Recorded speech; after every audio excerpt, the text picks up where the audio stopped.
तपाईहरु हेर्दै हुनुहुन्छ good morning Nepal. Good morning Nepal. Good morning Nepal. Good morning नेपालको प्रसारणमा तपाईलाई स्वागत छ।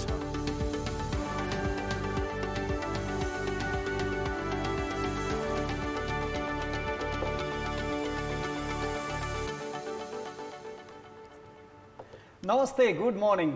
गुड मर्निङ, नमस्कार, शुभ प्रभात। स्वागत छ हाम्रो बिहानी शो गुड मर्निङ नेपालमा। म छु श्री पाण्डे र सँगै छु म नवराज पाण्डे। यहाँहरूको दैनिकी अलिकति सुखद रूपमा सुरुवात होस् भन्ने कामनासहित आज पनि हामी उपस्थित भइसकेका छौँ। श्री, हजुर, अब कार्यक्रमको सुरुवातभन्दा अगाडि चाहिँ अहिले धेरै मानिसहरू घरमा छन् होइन, बाहिर हिँड्ने खालको धेरैको अफिसहरू पनि बिदा भएको अवस्था छ। धेरै मानिसहरूले फुर्सदको समय सदुपयोग गर्ने एउटा उपयुक्त माध्यम भने चलचित्र पनि हो। श्रीले कतिको हेर्ने गरेछ घरमा बसेर चलचित्र? म हेर्छु, एकदमै चलचित्र हेर्ने मान्छे हो। अहिले चाहिँ सिनेमा हलसम्म पुगेर नयाँ नयाँ चलचित्रहरू हेर्न पाइएको छैन, तैपनि विभिन्न डिजिटल माध्यम युट्युब नेटफ्लिक्सहरूको माध्यमबाट अहिले चलचित्र हेर्ने चाहिँ बानी परेको छ नि। जस्तै बलिउड, कलिउड, हलिउड, नेपाली चलचित्र नै चाहिँ कतिको हेरिन्छ? नेपाली चलचित्र पछिल्लो समय हेर्ने हो भने अलिकति नेपाली चलचित्र हेर्ने दर्शकको सङ्ख्या पनि बढिरहेको देखिन्छ र चलचित्रहरू पनि अलिकति युवा पुस्तालाई आकर्षित गर्ने खालको भए जस्तो लाग्छ मलाई। त्यो हिसाबले पहिलेको तुलनामा अहिले चाहिँ नेपाली चलचित्र एकदमै हेरिरहेको हुन्छु मैले। फेरि धेरै कुरा गर्दा फेरि म प्रश्न सोध्ने, श्री उत्तर दिने मात्रै जस्तो होला। अब कार्यक्रमको सुरुवातमा माई मर्निङबाट सुरुवात गरौँ। आज चलचित्रको विषयमा हामी विशेष कुराकानी त गर्ने नै छौँ। माई मर्निङमा हामीलाई तस्बिरहरू प्राप्त भएका छन्। पहिलो तस्बिर हामीलाई भुवन न्यौपानेजीले पठाउनु भएको तस्बिर छ। यो बोतल, प्लास्टिकको बोतलमा धनियाँ खेतीको तस्बिर छ। यो कौशीमा गरिएको खेती जस्तो देखिन्छ र यो उहाँले चाहिँ ललितपुरको लामाटारमा खिचिएको अर्ग्यानिक यो तरकारीको फार्मको देखाउनु भएको छ। यो चाहिँ अलिकति प्रेरित हुने खालको तस्बिर छ। घरमै हामीले यस्ता उत्पादन गर्न सक्छौँ। फुर्सदको समयलाई यसरी कौशीमा खेती गरेर घरकै स्वस्थवर्धक खानेकुराहरू तरकारीहरू खान पायो भने झनै राम्रो। त्यसपछि अर्को तस्बिर रहेको छ, सरिता कोइरालाजीले हामीलाई पठाउनु भएको छ। उहाँले चाहिँ यो काठमाडौँको क्षेत्रपाटी चोकमा खिचिएको तस्बिर हो भनेर लेख्नु भएको छ। उहाँले लामो क्याप्सन लेख्नु भएको छ। यसको सार मात्रै भन्न चाहन्छु। पछिल्लो समय यो चौपाया, छाडा चौपायाहरू चाहिँ सडकमा यत्र त्यत्र यसरी छोडिँदाखेरि अझ अहिले खाली बाटो, सवारी साधनको चाप नभए तापनि गति बढीको हुन्छ। यस्तो अवस्थामा चाहिँ यिनीहरू सडकमा बस्दिँदा वा यसरी खुल्ला रूपमा यसरी छोड्दाखेरि दुर्घटनाका धेरै जोखिमहरू पनि हुन्छ, सहर अव्यवस्थित पनि देखिन्छ भनेर उहाँले पठाउनु भएको रहेछ। यो सँगै टीका थापाजीले पठाउनु भएको यो चाहिँ स्विजरल्यान्डको यो पाइलट एउटा हिलको पिक्चर रहेछ। यहाँ अलिकति दृश्यमा अलिकति देख्न पनि सक्छौँ। यो चाहिँ हिलमा, पहाडी क्षेत्रमा ट्रेनको यो चाहिँ लिग हो, यो टनल मार्फत ट्रेन जाने। यो चाहिँ एउटा खालको सुन्दर पनि छ र नेपाल पनि यस्तै पहाडहरूले भरिएको, पहाड विभिन्न उच्च हिमाली क्षेत्रहरू रहेको, यस्तैमा विकासका पूर्वाधार यसरी विकसित गर्न सकिन्छ भन्ने एउटा प्रेरणा पनि दिन्छ भनेर पनि यो तस्बिर हामीले यहाँ समावेश गरेका छौँ। यी थिए हाम्रो माई मर्निङका तस्बिरहरू। अब हामी आजका समाचारहरू केले प्राथमिकता पाए त्यसतर्फ कुराकानी गरौँ। ट्रेन्डिङ टुडेमा आज हाम्रो पहिलो अपडेट के छ? कोरोनाकै यो पछिल्लो समय कोरोनाको सङ्क्रमितको सङ्ख्या थपिरहेको छ। हुन त उपचारपछि निको हुनेको सङ्ख्या पनि बढिरहेको छ। हिजो एक दिनमै 1041 जना नयाँ सङ्क्रमित थपिएका छन्।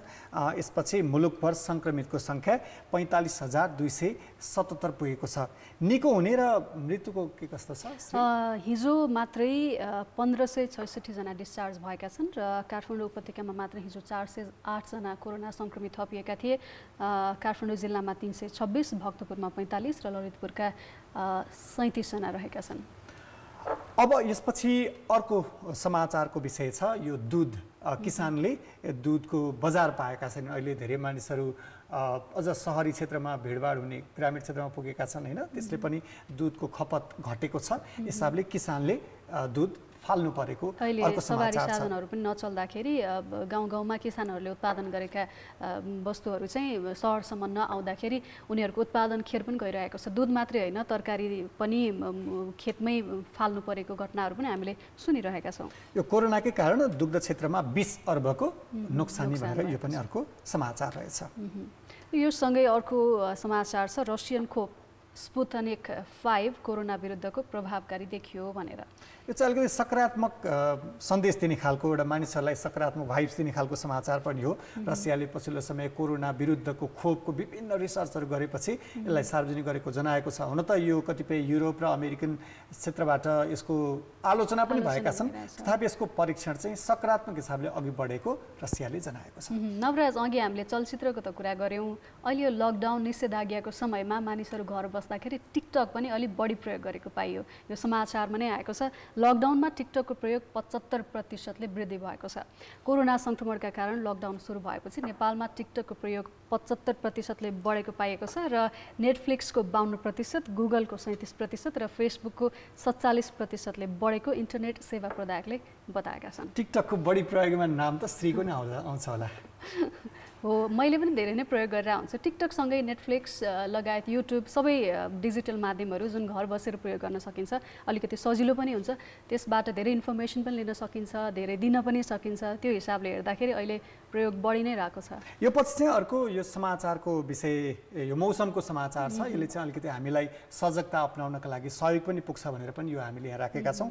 अबको 3 दिन आइतबार, सोमबार र मङ्गलबार देशका विभिन्न स्थानमा मौसममा परिवर्तन आउनका साथै केही क्षेत्रमा भारी वर्षा पनि हुने अनि यो चट्याङ लगायतका सम्भावना पनि रहेको हुनाले यो जलथा मौसम पूर्वानुमान महाशाखाले अलिकति सजगता अपनाउनका लागि सूचित पनि गरेको छ भने ठुलो वर्षात हुने भएपछि तराई र कतिपय तल्लो तटीय क्षेत्रका वा नदी किनारका बासिन्दाहरू र त्यस आसपासका बस्तीहरूलाई सम्भावित जोखिमबाट बस्नका लागि सजगता अपनाउन पनि सूचित गरिएको छ। हाम्रा दर्शकलाई आग्रह, बाहिर निस्किने अवस्था त छैन, निस्किने परे पनि छाता चाहिँ अनिवार्य रूपमा बोकेर बर्सातको यसले चाहिँ मानिसलाई धेरै प्रयोग हुने खालको अलिकति मानिसलाई सहज रूपमा जीवनयापन सहयोग पुर्याउने खालको समाचार पनि हो। यस्तो पछिल्लो समय त मौसम पूर्वानुमान महाशाखाले भनेको ठ्याक्क मिल्दै पनि गइरहेको छ। त्यस हिसाबले पनि यसले अलिकति सकारात्मक कुरा चाहिँ आउन सक्छ। र फेरि पनि कुरा गरौँ नवराज, चलचित्र क्षेत्रकै अहिले धेरै क्षेत्रहरू, व्यावसायिक क्षेत्रहरू कोरोनाको महामारीले चौपट बनाइरहेको अवस्थामा चलचित्र क्षेत्र पनि त्यसबाट अछुतो छैन र यसै विषयमा आज हामीले कुराकानी गर्दैछौँ। हामीसँग गेस्ट पनि हुनुहुन्छ। चलचित्रको चाहिँ कस्तो रह्यो भने नि यो लकडाउन सुरु हुनु पूर्वदेखि नै चलचित्र क्षेत्र चाहिँ फिल्म हलहरू जो मानिसको भिडभाड हुन्छ, भिडभाड स्वाभाविक हुने ठाउँ हो, त्यसलाई रोकियो। बिचमा लकडाउन खोलेर खुकुलो बनाएर अन्य क्षेत्रहरू अलिकति सुचारू रूपमा अघि बढे पनि चलचित्र हलहरू वा यो फिल्म हलहरू चाहिँ खुल्न सकेनन्। यसको कारण भिडभाड हुने क्षेत्र भनेर नै हो। छिटो खुल्ने सम्भावना पनि छैन। अब छिट्टै खुल्ने सम्भावना पनि नभएको हुनाले अब यसलाई अलिकति डिजिटलाइज गर्ने वा कतिपय चलचित्रहरू त युट्युबबाट रिलिज पनि भएको पनि कतिपय म्युजिक भिडियोजहरू पनि आएका छन्। तर त्यसले चाहिँ दुईवटा कुरा चाहिँ प्रश्न उठाउँदो रहेछ श्री। एउटा चाहिँ त्यसको व्यावसायिकता वा त्यसले आर्थिक उपार्जन कति गर्न सक्छ भन्ने कुरा, अर्को त्यसको पाइरेसीको कुरा वा यसरी डिजिटलमा जाँदाखेरि त्यसको अर्कोले प्रयोग गरिदिन सक्ने वा पाइरेसी धेरै हुन सक्ने जोखिम पनि रहने रहेछ। त्यो भएर पनि अलिकति यो चलचित्र क्षेत्रको चलचित्र निर्देशकहरू, कलाकारहरू, अझ धेरै प्राविधिकहरू चलचित्र क्षेत्र चाहिँ बन्द भएपछि यो कोभिडको असरले उनीहरूको जीवनयापन चाहिँ सङ्कटपूर्ण अवस्थामा पुगेको पनि देख्न सक्छौँ। विषयमा हामी थप कुराकानी निर्माता निर्देशक दिपेन्द्र के खनालसँग गर्नेछौँ, तर अहिले यो छोटो ब्रेकपछि।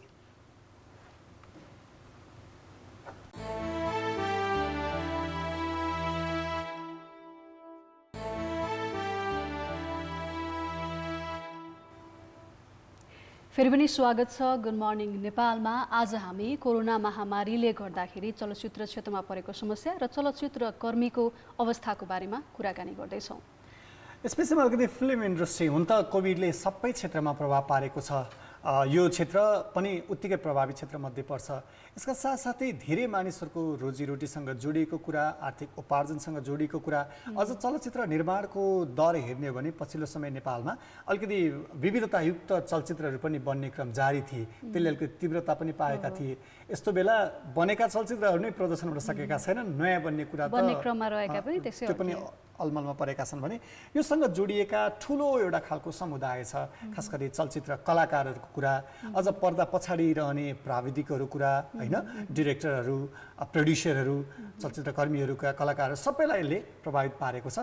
अब यो विषयमा चाहिँ चलचित्र निर्देशक दिपेन्द्र के खनाल हाम्रो सम्पर्कमा हुनुहुन्छ। उहाँसँगै कुराकानी गरौँ, उहाँबाटै बुझौँ के कस्तो अवस्था रहेको छ।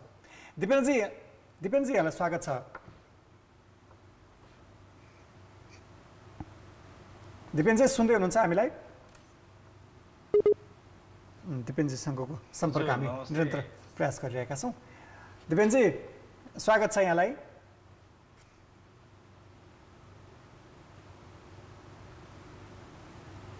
दिपेनजीसँग हामी सम्पर्क गर्ने प्रयास गरिरहेका छौँ। यो चाहिँ अलिकति हामीले अर्को पनि विषय चाहिँ यो इन्टरनेटको कुरा चाहिँ अब यहाँ पनि अहिले पनि देखिहाल्यो। पछिल्लो समय मानिसहरूले प्रयोग पनि बढेको छ। त्यो इन्टरनेटको गुणस्तर चाहिँ अलिकति प्रश्न उठाउनै पर्ने अवस्था देखिन्छ। कतिपय यो इन्टरनेट सेवा प्रदायक कम्पनीहरूको चाहिँ प्रयोग बढेको उनीहरूले भन्छन्, तर सेवा दिने कुरामा चाहिँ त्यो ब्यान्ड घट्ने कुरादेखि अलिकति त्यसको स्लो हुनेदेखि होइन त्यो चाहिँ अवस्था देखिन्छ। तर अब चलचित्रकै कुरा गरौँ। दिपेन्द्र के खनालसँग हामी सम्पर्कको प्रयास गरिरहेका छौँ। दिपेन्द्रजी सुन्दै हुनुहुन्छ हामीलाई? हजुर स्वागत छ यहाँलाई कार्यक्रम गुड मर्निङ नेपालमा हुनुहुन्छ यहाँ। धन्यवाद तपाईँलाई पनि। कस्तो छ, कसरी बितिरहेको छ दिन, त्योबाटै सुरुवात गरौँ।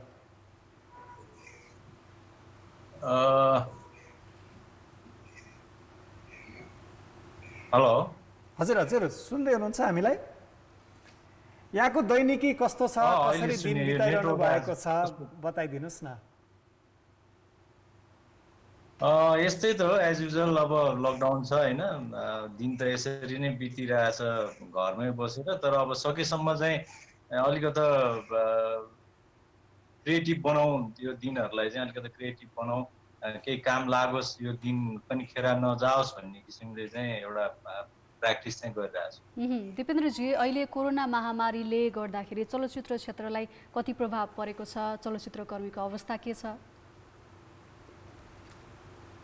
एकदमै प्रभाव परेको छ। अन्य क्षेत्र जस्तै चलचित्र र पर्यटन चाहिँ एकदम झन् प्रत्यक्ष देखेको छ जस्तो लाग्छ मलाई। किनभने चलचित्र घर त एकदमै लास्टमा अन्तिममा सबै कुरा सेटल भएपछि अन्तिममा खोल्ने कुरा छ होइन। त्यसले गर्दाखेरि एकदमै प्रभावित क्षेत्रमै छौँ हामी। र अब त्यो भन्दै गर्दाखेरि कति निराशा हुने होइन, अब आशावादी हुने केही ठाउँहरू पनि देखिन थालेको छ। बल्ल केही भ्याक्सिनको कुराहरू आइरहेछ। तर अब एकदमै अहिले प्रभावित चाहिँ चलचित्र क्षेत्र एकदमै प्रभावित। यो चलचित्र क्षेत्र प्रभावित भइरहँदाखेरि तपाईँले 2वटा सिनेमा निर्माण गर्ने घोषणा पनि गर्नुभएको समाचार आएको छ। के छ यो विषयमा पनि बताइदिनुहोस् न। मैले अहिले एउटा चाहिँ स्क्रिप्ट गरिरहेको छु। यो लकडाउनको पिरियडमै लगभग 5 महिना जति भएछ त्यतिकै बसेको। त्यो पिरियडमा एउटा उपलब्धि भनौँ एउटा चाहिँ गरिरहेको छु। र त्यसलाई चाहिँ 2टा चलचित्र चाहिँ दर्ताको प्रोसेसमा चाहिँ गरेँ र एउटा चाहिँ चिसो मान्छे भन्ने चाहिँ अहिले सुरुमा बनाउँछु र त्यसकै प्रि प्रोडक्सनको काममा चाहिँ एकदमै लागिरहेको छु। यो लकडाउनको पिरियडलाई चाहिँ सकेसम्म चाहिँ एकदमै क्रिएटिभ बनाऊ, अलिकति खेर नजाओस् र दर्शकहरूलाई पछि चाहिँ यो सबै कुरा चाहिँ सेटल भइसकेपछि चाहिँ केही कुराहरू दिन पाऊँ भन्ने हिसाबले लागिरहेको छु। र त्यही अनुसारले एउटा चाहिँ पोजिटिभ थिङ्किङ हुन्छ नि। किनभने खालि निराश मात्रै कति हुने, केही त अब यो कुनै पनि कुरा त पर्मानेन्ट रहँदैन। केही पनि कुरा अब यो एक दिन त जाला, त्यही एउटा होपले चाहिँ एउटा लाइनअप गरेर चाहिँ अगाडि बढिरहेको। दिपेन्द्रजी तपाईँ चलचित्र क्षेत्रमा सक्रिय रहनु भएको यतिका समयपछि यो पछिल्लो परिस्थिति जसरी बनेको छ, एज अ फिल्म प्रड्युसर तपाईँले सबै चलचित्र क्षेत्रसँग सम्बन्धित व्यक्तिहरू त्यो सबै निकाय जे छ त्यसको भावना पनि बुझ्नुहुन्छ।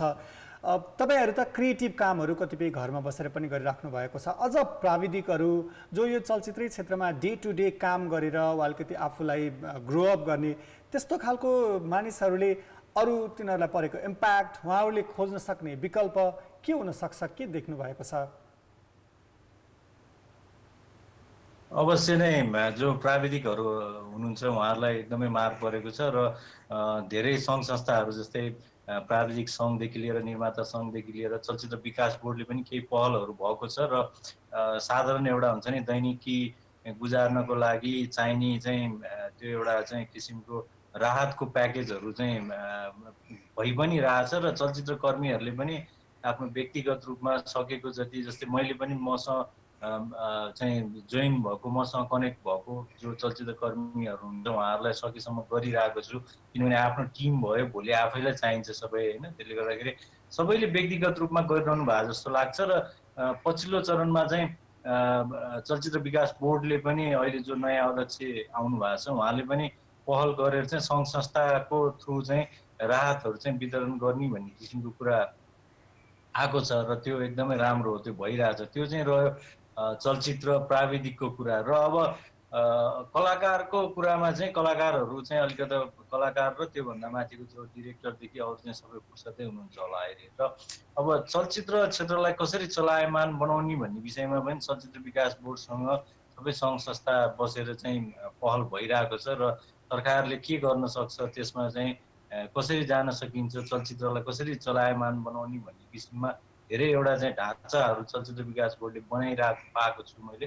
सम्भवतः त्यो सबै कुराहरू भयो भने अलिक केही राहतको कुराहरू चाहिँ हुन्छ। दिपेन्द्रजी, पहिलेको तुलनामा अहिले हेर्ने हो भने विशेष गरी युवा वर्गहरू चाहिँ नेपाली चलचित्रमा आकर्षित भएको देखिन्छ।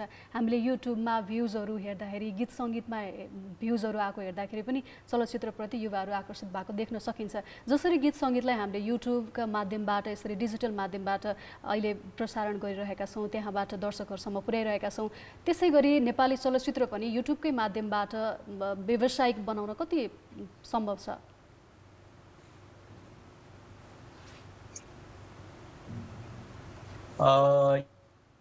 युट्युबकै माध्यमबाट व्यावसायिक बनाउनु त सम्भव छैन, किनभने युट्युबको एउटा निश्चित फर्मेट छ आफ्नो होइन।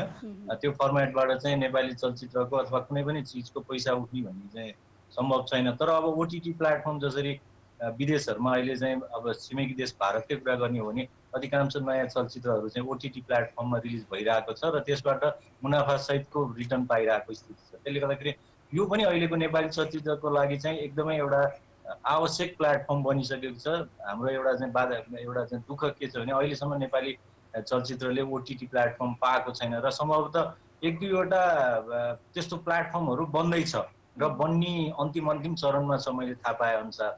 त्यसले गर्दाखेरि ओटिटी प्लेटफर्मको एउटा राम्रो विकल्प हुनसक्छ नेपाली चलचित्रको लागि र दर्शकको लागि पनि, विशेष गरी डायस्पोरामा बसेर जसले चाहिँ नेपाली चलचित्र हेर्न चाहेर पनि हेर्न पाउनुहुन्न त्यो विभिन्न कारणहरूले गर्दाखेरि उहाँहरूलाई पनि एकदमै सुविधाजनक हुनसक्छ त्यो ओटिटी प्लेटफर्म। त्यसले गर्दाखेरि भनिन्छ नि एउटा कुनै पनि केही एउटा ठुलो चाहिँ आपद विपदले पनि केही त्यसमा चाहिँ सम्भावनाहरू अथवा त्यो खोज्ने चाहिँ वातावरण बनाइन्छ। त्यस्तै यो कोभिड-19को चाहिँ एउटा महामारीले चाहिँ एउटा नेपाली चलचित्रलाई चाहिँ त्यो ओटिटी प्लेटफर्मको खोज्ने र आवश्यकता बोध गराएर त्यसमा चाहिँ एउटा बाटो कोर्ने एउटा चाहिँ त्यो बाटो देखाएको छ। सम्भवतः त्यो सबैको लागि हितकार नै हुन्छ होला।